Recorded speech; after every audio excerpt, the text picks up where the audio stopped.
The year is 1904, a year that will be etched in the annals of history. Europe watches nervously as two powers collide in the Far East, Imperial Russia and a newly modernized Japan. The world holds its breath, anticipating the outcome of this monumental clash. Their prize? Dominance in Korea and Manchuria. These regions are rich in resources and hold strategic importance for both empires, but their first battleground will be a fortress city on the Liaodong Peninsula, Port Arthur. This city is not just a military target, it symbolizes control over the region. This isn't just some border clash. It's a full-scale war that will test the limits of both nations. It's a struggle between empires fueled by ambition and a century of simmering resentment. Old grudges and new ambitions collide in a deadly dance. For Japan, it's a chance to prove itself as a force to be reckoned with, a moment to showcase its newfound strength and modernization. For Russia, it's a test of its might on the world stage, a challenge to its long-standing dominance and influence. And for the people caught in the middle, it's a time of fear and uncertainty. Civilians brace themselves for the impact of a war that will change their lives forever. Port Arthur wasn't just any port, it was Russia's gateway to the Pacific. Warm water ports were like gold to the Russian Empire, which was largely landlocked by ice for much of the year. Controlling Port Arthur meant projecting Russian power into Asia, a tempting prospect for Tsar Nicholas II. But the Japanese saw Port Arthur as a dagger pointed at their heart. It gave Russia a foothold dangerously close to Japan's home islands and threatened their ambitions in Korea. Control of Port Arthur was paramount, and both sides knew it. Years of diplomatic wrangling couldn't hide the inevitable. Russia, confident in its size and army, underestimated Japan's growing military and industrial strength. Japan, meanwhile, modernized rapidly, fueled by a desire to stand shoulder to shoulder with Western powers. Skirmishes along the Korean border only heightened tensions. Newspapers on both sides whipped up nationalist fervor. War was no longer a question of if, but when. And the answer, as it turned out, was closer than anyone expected. On the night of February 8, 1904, the world held its breath. Without a formal declaration of war, a Japanese fleet under Admiral Togo Heihachiro sailed into Port Arthur Harbour under the cover of darkness. The surprise attack was swift and devastating. Japanese torpedoes crippled two Russian battleships, throwing the port into chaos. It was a daring gamble that paid off, but it was only the beginning. The real struggle for Port Arthur was about to begin. The initial attack on Port Arthur was just the first blow in a long and brutal siege. The Japanese army landed troops and began a landward assault, determined to capture the city.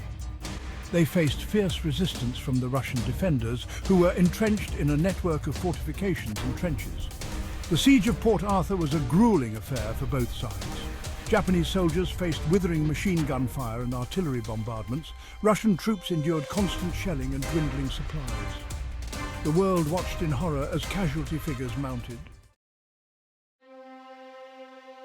This wasn't just a battle of armies, it was a clash of individuals who would become legends or cautionary tales.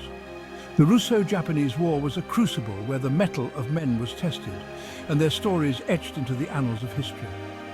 On the Japanese side, General Nogi Maresuke, a strict disciplinarian, led the land assault with grim determination.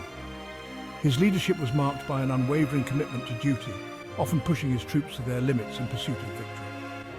His counterpart, the Russian commander Anatoly Stessel, faced criticism for his indecisiveness. Stetsel's leadership was often questioned and his decisions scrutinized as he struggled to maintain morale and control amidst the chaos of war.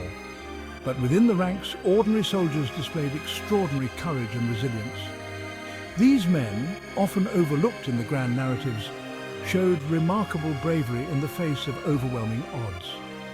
Stories emerged of desperate charges, acts of self-sacrifice, and the horrors of trench warfare. The brutal reality of the front lines brought out both the best and the worst in those who fought. These individual tales remind us that behind every grand strategy are human lives, forever changed by the events at Port Arthur.